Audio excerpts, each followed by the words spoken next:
जोशी साहब, एक बहुत ह्यूमन का कॉमन नेचर है कि वो जब भी गिल्ट में होता है या उससे कोई गलती हो जाती है तो वो कभी उसमें अपनी गलती नहीं देखता, वो लोगों के ऊपर दोष बढ़ता है या फिर किसी दूसरे, हमेशा लॉजिक ढूंढता है कि जी मेरी गलती नहीं है। क्यों हम हमेशा अपनी गलतियों के लिए या कुछ भी हमारे आगे गलती होती है हम दूसरे के ऊपर क्यों जिम्मेदारी डालना चाहते हैं? देखिए, दुनिया का जब हिस्सा इंसान बनता है तो जाहिर बात है दुनिया के तौर तरीके उस पर हावी होने लगते हैं। इसीलिए जब लोग हमसे कुछ एडवाइस लेते हैं, कुछ पूछते हैं कि हम अपनी दुनिया में ज़िंदगी कैसे गुजर बसर करें, तो हम उन्हें ये कहते हैं कि गाफिल होने से बचने की कोशिश करें। गाफिल मतलब गफलत गफलत का जो दौर होता है वो इंसान के जहन को घुमा देता है और वो सोचता है कि मैं जो कर रहा हूँ वो सही है, बाकी सब जो लोग कर रहे हैं वो गलत कर रहे हैं।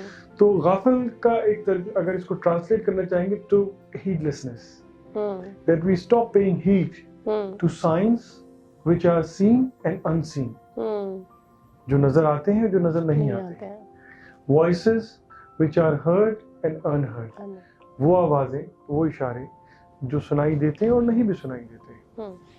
तो हमें दुआ यही करनी चाहिए कि हमें ऊपर वाला गफलत के क़याम से दूर रखे, गाफिल होने से बचा के रखे। That we should never be onto the trap of this दुनिया कि हम जो कर रहे हैं वही सही है, बाकी सब जो दुनिया है वो अपने अपने नज़रिए से चल रही है और वो गलत तरीके के साथ अपनी ज़िंदगी गुजर बसर कर रहे हैं। होश में कैसे आए? होश में आने का तरीका यही है कि हम कॉन्शियस रहें कि हमारे जिस्म में एक रूह भी है। सिर्फ हम अपने जिस्म के ऊपर ध्यान ना दें कि भाई ये जिस्म जो है इसी को हमें फीड करना है और इसी का ख्याल रखना है और यही हमारी ज़ाहिरी ज़िंदगी है। ज़ाहिर और बातिन, outer and inner, that is very important to create a balance between both. और वो हम कर सकते हैं जब भी हमें जो वक्त मिलता है सब्र और शुक्र के साथ। उस वक्त में अगर हमने सब्र किया जब आजमाइशें हैं तो हम गाफिल होने से बचेंगे।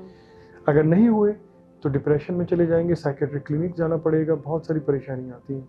कोई भी छोटी सी चैलेंजेस आ जाता है, आजमाइश आ जाती है, सब्र का मकाम अगर हमने नहीं थामा तो will face lot of problem. जब हम सुबह अपना दिन शुरू करें तो शुक्र के साथ अपना दिन शुरू करें कि उस रब ने हमें एक दिन और दिया।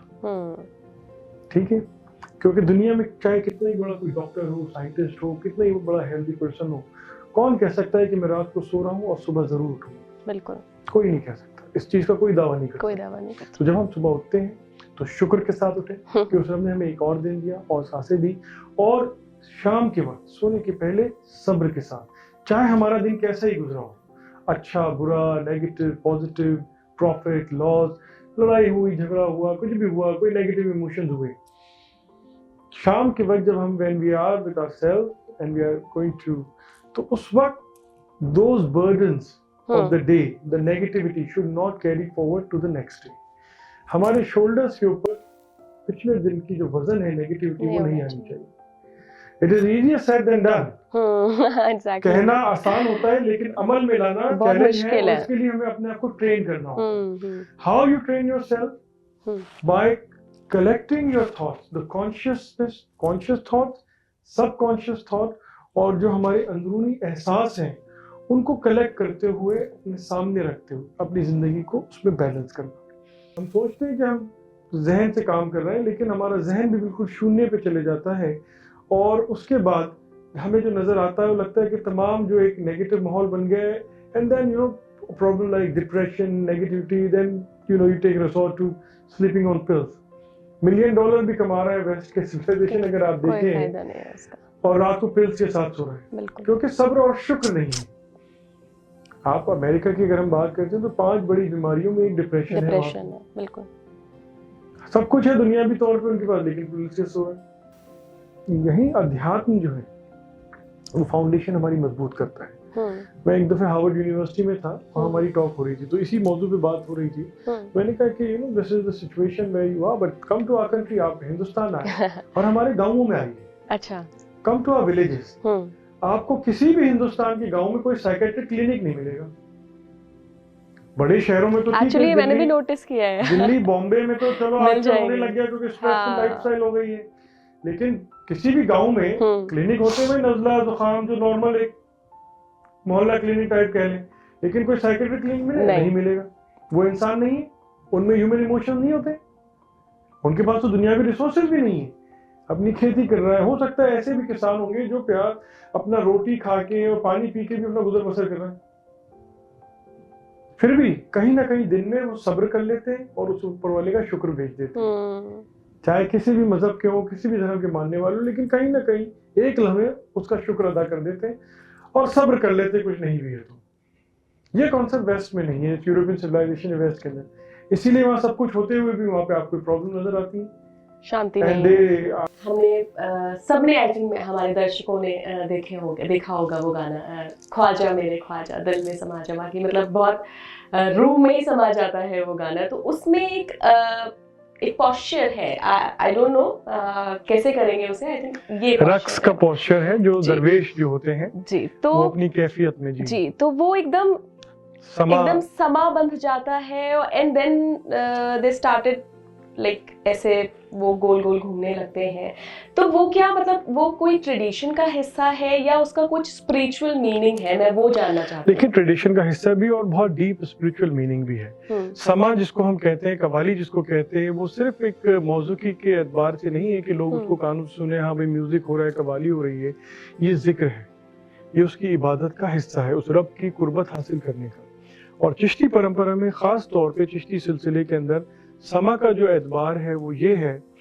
मैं एक दफे हार्वर्ड यूनिवर्सिटी में था, मैंने समा के ऊपर एक बात चल रही थी, वहाँ कहा कि हमारे बुजुर्गों से हमने सुना है कि if the Chishtis don't listen to qawwali, अगर चिश्ती कवाली ना सुने 3 दिन से ज्यादा तो दे विल डाई। मतलब it is like a death for the Chishtis who don't listen to qawwali more than 3 days. ऐसा है जी।